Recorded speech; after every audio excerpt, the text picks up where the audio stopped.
يلا نعمل مع بعض احلى شاورما سوري في البيت، بجد طعمها وهمي، بتتبيله بقى جباره، هتدمنوها من كتر ما هي حلوه. يلا نعمل احلى سندوتشات. اول حاجه استخدمت بانيه، غسلته كويس بميه وملح ودقيق وهنشفه كويس بمناديل المطبخ. بعد كده هاخد كل قطعتين 3 فوق بعض وهقطعها قطع متساويه بالشكل ده، شرايح طوليه.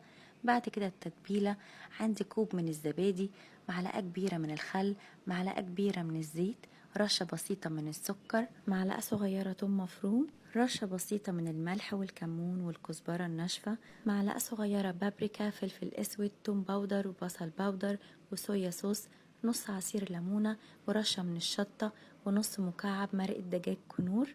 هقلب بقى التتبيلة الخطيرة دي كويس جدا مع بعض لحد ما المكونات كلها تمتزج كويس، وبعد كده هنزل بالشاورما هقلبها بقى كويس جدا مع التتبيلة، ومش اقل من ساعة في التتبيلة. الخضار اللي هنستخدمه مع الشاورما بصلاية متوسطة وطماطمتين صغيرين بقطعهم ترانشات بالشكل ده، وفوق او طاسة سخنة هحط معلقتين كبار من الزيت، وبعد كده هنزل بقطع الشاورما اديها صدمة على كل جنب.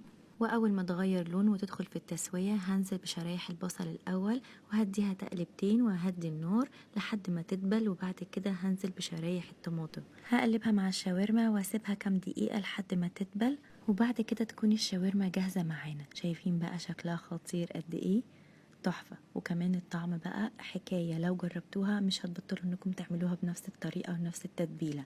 وفي عيش تورتيلا هحط الشاورما بالشكل ده وهقفل من الجوانب الاول، وبعد كده هلفها بنفس الطريقة. خلصت الكمية بنفس الطريقة، وفي صينية بقى سخنة حطيت معلقة كبيرة من الزيت. اول ما تسخن هنزل بالسندوتشات وهاخد كمان من الزيت ادهن بيه الوش بالشكل ده لحد ما ياخد لون من تحت ويتماسك.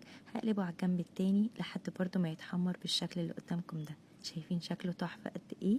وهنا بقى بوريكم القرمشة من فوق، هقطع واحد معاكم بالشكل ده عشان اوريكم الشاورما. شايفين شكلها تحفة قد ايه وشهية، بجد خطيرة، طعمها جبار، لازم تجربوها. يلا باي باي.